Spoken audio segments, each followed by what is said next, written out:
Ah, vous êtes là? Bonjour. Aujourd'hui, un spécial passe-partout sur le monde agricole.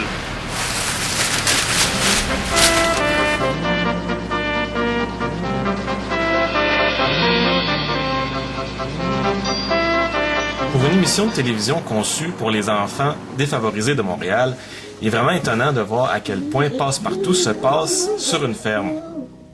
Évidemment, il y a Fardoche. Le trésor à Fardoche n'est pas dans un coffre, il est à portée de la main. Ce sont les légumes de son jardin.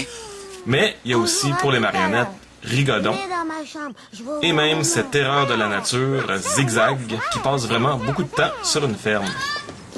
Sans oublier les segments où on voit des vrais enfants.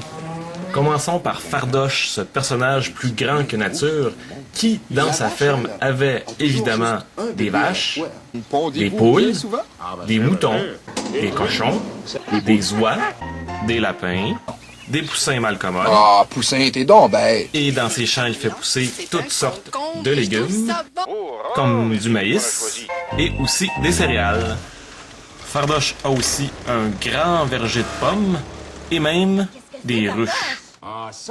Coudon, Fardoche, tu ferais-tu même pousser quelque chose d'un peu moins légal dans tes champs des fois? C'est pas de tes affaires. Parlons de Rigodon maintenant, qui, par, disons, sa lenteur intellectuelle, donnait pas tellement une bonne image des gens de la campagne. Moi, je suis la patate. T'as vu? Mon cousin a apporté une vraie chenille de sa campagne. Ouais, parce qu'évidemment, des chenilles de même, on n'en a pas en ville. Toi, tu sais pas conduire les tracteurs. Parce que les tracteurs, c'est pour quand on habite une ferme. Toi, t'habites pas une ferme. Comme 98% de la population du Québec. D'ailleurs, parlant de tracteur, je pense que Fardoche a quelques petits problèmes avec le sien. De plus en plus Un tracteur qui chante. Aïe, aïe, ciboulot. C'est le meilleur tracteur du monde, ça, hein?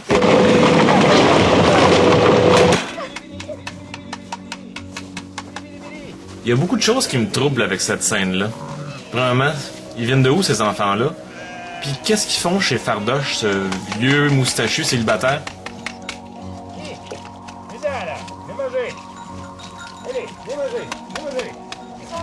Puis aussi, c'est des chèvres, ça, là, qu'on voit, là.